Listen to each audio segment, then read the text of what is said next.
Ô, Nicolás, a notícia que chega que virou oficial. Você já tinha derrubado o Zubeldia há um tempo atrás, e agora é oficial. Você está com o alarme aí do Zubeldia? Ele, de tanto tomar cartão, acabou tomando o vermelho do São Paulo. Foi uma pressão da torcida que a diretoria não queria, o Muricy.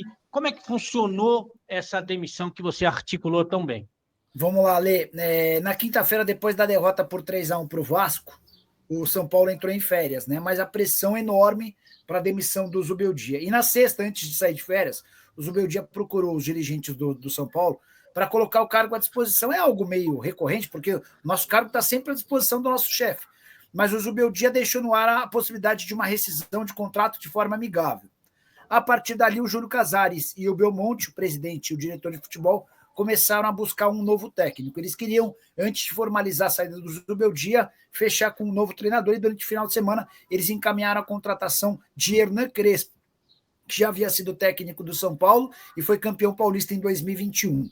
Não era o nome dos sonhos, até porque o Crespo, na passagem pelo São Paulo, foi campeão, mas não deixou uma boa impressão no dia a dia em relação a Muricy Ramalho, Carlos Belmonte e Rui Costa, mas diante da escassez de nomes e da possibilidade de permitir que o Zubeldia vá embora sem pagamento de multa de 3 milhões de reais, o São Paulo aproveitou o pacote, acertou a rescisão de contrato com o Zubeldia e fechou a contratação de Hernan Crespo. Ele já estará com o restante do elenco na reapresentação do elenco depois do período de férias, e o São Paulo vai para os jogos contra Flamengo, Red Bull Bragantino no Campeonato Brasileiro como visitante e Corinthians como mandante, já com um novo comandante.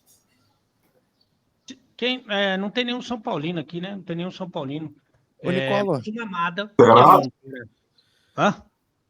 Não tem assumido, né? Portuguesa. Ô, Nicola, posso fazer uma pergunta? O Louco estava falando sobre isso, que a Superbet poderia bancar um treinador pro São Paulo, mas isso não vai acontecer, porque se for bancário precisa ser o Crespo, né? O Gui, vamos assim, ó, o São Paulo, o CEO da Superbet tem dado várias entrevistas demonstrando a intenção de ajudar, com reforço, agora falaram do técnico. Toda vez que eu pergunto para o pessoal do São Paulo, o pessoal do São Paulo entende isso como uma grande maluquice, porque nunca se discutiu a possibilidade de mais uma ajuda em relação ao reforço. O São Paulo já tem ajuda da Superbet no pagamento de metade dos salários do Oscar, o contrato da Superbet foi amplamente aumentado de 52 para 78 milhões, e o São Paulo não vê a possibilidade de mais aportes.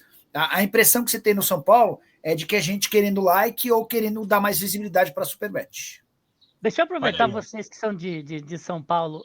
Uma diferença do Crespo pro Zubeldia. Pro Liso? Desde que eu tô aqui no condicionador. É o condicionador.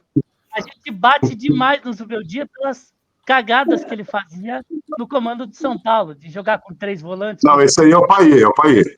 Quando o adversário estava com 1 a menos e tal. Como é que vem como é que é o trabalho do Crespo, Nicola e Camarda, vocês que estão aí em São Paulo? O Crespo conseguiu ganhar um título num momento super difícil para o São Paulo, né? Vocês vão lembrar que o São Paulo tinha sido campeão em 2012 da Sul-Americana, foi aquele jogo que teve só meio tempo, e depois o São Paulo não ganhava mais nada, e o Crespo apareceu no meio de uma baita crise, falta de títulos, falta de grana para conquistar o título do Paulista. Só que as pessoas que acompanhavam o trabalho do Crespo diziam que o São Paulo foi campeão apesar do Crespo. A torcida nunca teve essa visão, a torcida gostava do Crespo. E a todo momento que caía técnico, o torcedor de São Paulo pedia a volta do Crespo. Acho que isso também contribuiu para o retorno do argentino, que teve no Al-Ain. Estão assassinando uma criança aí. É o Matheus apitando. Mas só para completar. O Crespo teve fora do país e foi campeão da Champions Asiática, com o Al-Ain. Isso também deu moral para ele nesse dia. Ô, Nicola, se você mexer naquela flama ali atrás da Portuguesa, tem uma do São Paulo atrás? Olha, o mini craque do Modric irritando mais do que o Paulão, é uma novidade para o programa de hoje, ok? O Nicola, o Nicola não me respondeu com sinal, hein, Ale? Mais uma vez. Não vai ter música do Fantástico, nosso querido Nicola. Ô, Nicola, a capa sugere que o Neymar vai tomar um banho turco. É verdade? É mentira? Fenerbahçe? O que você tem do Neymar pra gente, por favor? Essa especulação sobre Neymar na Turquia não é nova, Lê, mas não deve avançar, não. Eu soube que na semana passada o pai dele afirmou que tinha uma proposta dos Estados Unidos e outra do Santos. Essa pessoa não quis cravar que é o Inter Miami. mas eu imagino que seja, tá? Mas está tudo encaminhado para que o Neymar assine com o Santos. A renovação, os termos do acordo estão fechados. O Neymar não assinou ainda, porque está aguardando para ver se até o dia 30, quando acaba o contrato de fato, se não aparece um grande clube. Se não aparecer esse grande clube, ele vai continuar no Santos. Ok. O Luiz Fabiano está falando para o Seguir o apito do mini. Que loucura. Bruna mesmo, o Corinthians não está no Mundial. É porque tem esse negócio de querer ganhar um título internacional, né? Uma Libertadores e tal, e aí fica mais complicado. Mas tem mais o Corinthians tem mais título mundial do que todos os presentes somados brasileiros. Obrigado. Já não. Pra gente dar Eu não ouvi o nome do presunto gozado, ele falou, né? O Léo Jardim, o Nicola, ele tirou o Dudu para controlar o grupo, entendeu? Então eu vou tirar o Dodói para também. Bruna mesmo, você gostou do Palmeiras ontem? O que você achou? Daqui a pouco o Paulão vai falar do Botafogo e a gente vai dar um espaço bem grande para ele, para desenvolver uma linha de raciocínio quando acabar o programa. 11h30, falando. Isso. Bruna mesmo, você gostou do Verdão? O que você achou? O Palmeiras jogou bem, a gente esperava que o Porto fosse o melhor time do grupo, né, o que desse mais trabalho, mas pelo jogo do Inter Miami, que teve a Al Hilal, e o jogo do Palmeiras com o Porto, o Palmeiras com certeza é o melhor do grupo e vai passar. Acho que o problema do Palmeiras vai ser mesmo quem ele pegar na oitava, que pode ser o PSG, né? A gente torce para tomar uma sacolada bem grande, mas... Você vai tomar uma sacolada você hoje do boi, é isso que você vai tomar. Que é isso, cara? Aqui a gente torce para os brasileiros. Segunda-feira, Ale. Segunda-feira é o dia que o boi trabalha... O boi trabalha melhor às segundas-feiras, porque é folga de quem tem churrascaria. Churrascaria não abre segunda-feira. Mas olha... Semana tem feriado, né? Semana tem feriado. Segunda-feira já é quinta, irmão. Semana tem feriado. Por favor, Bruno, o Lobo São Paulino tem uma tese que eu concordo muito com ele, que não existe essa de tem que torcer para brasileiro que tá fora. Eu sou contra o Palmeiras em qualquer lugar do mundo, eu sou Corinthians. Então eu não tenho que torcer para o bem do Palmeiras, porque o Palmeiras é brasileiro. Eu quero que o Palmeiras se lasque. O Al Hilal que você citou não tá no grupo. Eu falei errado. É o Ali. Mas todo mundo erra as primeiras palavras ela acertou. Uau. Não, todo mundo e ela deu o Miguel. Todo mundo Al Hilal. Mas assim, Ale, só uma coisa rápida até para todo mundo poder falar. O Palmeiras vai precisar vencer os dois outros times, o Al-Ahly e o Inter Miami, por placares superiores ao Porto para fugir do PSG. Está muito claro que o PSG vai ser o primeiro do grupo. O Paulão daqui a pouco vai dizer que o Botafogo vai ser o segundo. Eu acredito que vai ser o Atlético de Madrid. Entre PSG e Atlético de Madrid, acho que não dá para comparar, né? É muito melhor pegar o Atlético de Madrid do que o PSG, haja visto o que aconteceu ontem, 4-0 fora o Balaio. Será que tira o saldo, Nicola? Será que tira Alexandre. o saldo? Não adianta você levantar a mão se tem um cego na live, seu burro. E o cego estava quando ele levantou a mão. Eu tinha perguntado porque hoje o saldo dá a diferença de 5 gols do Botafogo pro Atlético de Madrid, né? Mas o Botafogo vai levar 14 do PSG. Exatamente. Alexandre, o Botafogo pode perder do PSG, o Atlético deve vencer o Seattle, mas chegaremos na última rodada com o Botafogo jogando pelo empate. O Botafogo jogará pelo empate contra um time que não se sente à vontade em propor. O Botafogo se sente à vontade em reagir. O Botafogo já está classificado para as oitavas de final do Mundial. Você pode apostar, o Botafogo já está na próxima fase do Mundial de Clubes. Só uma pergunta. Seattle Sounders e Atlético de Madrid, você imagina qual placar? Eu não acredito que o Atlético irá atropelar, assim, que vai meter 5, 6, não. Não vai tirar o saldo. O Botafogo chega na última rodada com mais saldo que o Atlético. O Botafogo está nas oitavas de final do Mundial. Já está. O Palmeiras ainda não está, o Flamengo ainda não está, o Fluminense ainda não está.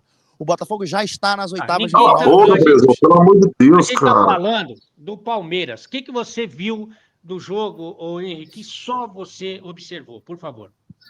Cara, eu vou falar, eu vim pensando nisso, Ale. Eu gostei demais do Palmeiras ontem. Achei um time muito organizado, né? Como a gente vê sempre, o único problema do Palmeiras que desde o jogo contra o Bahia eu venho percebendo é a conclusão em gol, né? Eles chegam muito, eles sufocam o adversário, marcação em cima o tempo todo, mas não tem tanta conclusão a gol assim como deveria ter. Não sei se é porque o Vitor Roque não está conseguindo fazer a função de centroavante e, de repente, deveria dar uma chance a mais para o Flaco Lopes, que entrou e acabou até acertando uma bola na trave. Foi melhor do que o Vitor Roque, inclusive, no pouco tempo que ficou em campo. Mas o Palmeiras fez um baita de um jogo contra um time europeu, né? Contra um time forte da Europa, que é o Porto, um time considerado na Europa. E eu me surpreendi de verdade. Eu sempre pensei no nível de enfrentamento, mas eu gostei de ver o Palmeiras ontem. Gostei de ver o Palmeiras. Só uma coisa rápida, Ale. O Porto foi o terceiro colocado no Português, não fez uma boa campanha também não, né? Verdade, então, Nicola. Tá na primeira prateleira dos europeus. O Atlético de Madrid, o PSG, o Chelsea... Eu acho que o Atlético de Madrid também não está nessa primeira prateleira também. Perfeito, não está. Eu não vejo Atlético de Madrid nessa... Você não vê o Atlético de Madrid, você não vê o Paris Saint-Germain, você não vê ninguém, mano. Nessa prateleira. Agora, eu vou falar para vocês, cara, o que joga o tal do Rodrigo Mora da equipe do Porto é sacanagem. Moleque de 18 anos, muito bom jogador. Bom, o Chulapa também dá trabalho, o Serginho Chulapa deles também dá trabalho. Porto... é verdade. O Porto ficar em terceiro em Portugal é ficar em último, né? A verdade é essa. Eles participaram na Liga Europa, eles ficaram aquela fase antes das oitavas. Para Roma, né? Isso, para Roma, isso. Mas, ô Mamada, todo mundo quer saber o que você achou do Verdão. Se Todo você mundo. entendeu que o Palmeiras pegou o menos potente entre os brasileiros, o europeu menos potente, né? Isso fica claro. Sim. Então já dá para dizer que o Brasil é a Europa ou é muito precoce pensar em mandar matar o presuntinho? Que isso, cara. Não, eu acho assim, Ale, eu vi alguns jornalistas até falando aí, colocando em manchetes que o Palmeiras tropeçou, etc. Parece que a manchete ruim estava pronta antes do jogo, sabe? Se o Palmeiras vence o Porto, iam falar assim: Palmeiras vence o pior europeu do Mundial. Se perde, fala, Palmeiras perde para o pior. Não, eu discordo. A imprensa não se comporta assim em relação ao Palmeiras. Não, tá falando bosta, Eu discordo também. Tem gente com manchete falando sobre isso. Então, assim, eu acho um absurdo. O Palmeiras jogou de igual para igual. O Porto, se vem para o Brasil, na minha opinião, fica entre os 3 primeiros, tranquilamente. Fica entre os 3 primeiros. Mamada, vai se fuder, mano. É melhor que muito time brasileiro, a maioria dos times brasileiros. Sim, inclusive, jogou de igual para igual. Assim, o Palmeiras jogou um pouco melhor, mas jogou de igual para igual com o Palmeiras, que é o melhor time do Brasil hoje. O segundo tempo do Palmeiras foi melhor. Não, eu acho que o Palmeiras foi um pouquinho melhor, teve chances mais claras, mas foi pau a pau o jogo. Então, assim, Cláudio, eu acho que tem algumas pessoas da imprensa que tinham que parar de vestir a camisa de jornalista. Você que devia parar de ver algumas pessoas da imprensa. Não tem essa. Eu vejo os companheiros, mas às vezes dá vergonha da classe vendo algumas manchetes. Vocês têm que decidir. Vocês têm que decidir. Ou o Porto é a pior desgraça de Portugal, a pior desgraça do time europeu, ou o Palmeiras fez um puta resultado ontem de empatar com o europeu. Não, baita resultado. Foi um baita jogo. Já falo que é o pior de todos o Porto. Então... Foi um baita jogo. Não. No Mundial de Clubes, você pega os europeus, tá ali, talvez Benfica, mas o Porto acho que é um dos piores do Mundial de Clubes. Mas se vem pro Brasil, na minha opinião, faz um bom campeonato brasileiro. Entre os europeus, o Salzburg é pior. O Salzburg é pior que o Porto. É o segundo São pior. São 12 europeus, né? Então o Porto é o 11º. Tem 10 europeus à frente do Porto. Não é assim, Dos brasileiros, os europeus que vão enfrentar os brasileiros, o Porto é o menos potente. Foi isso que eu quis dizer, Claudião. É o menos potente. E você foi bem, Ale, como sempre. Precisava acentuar.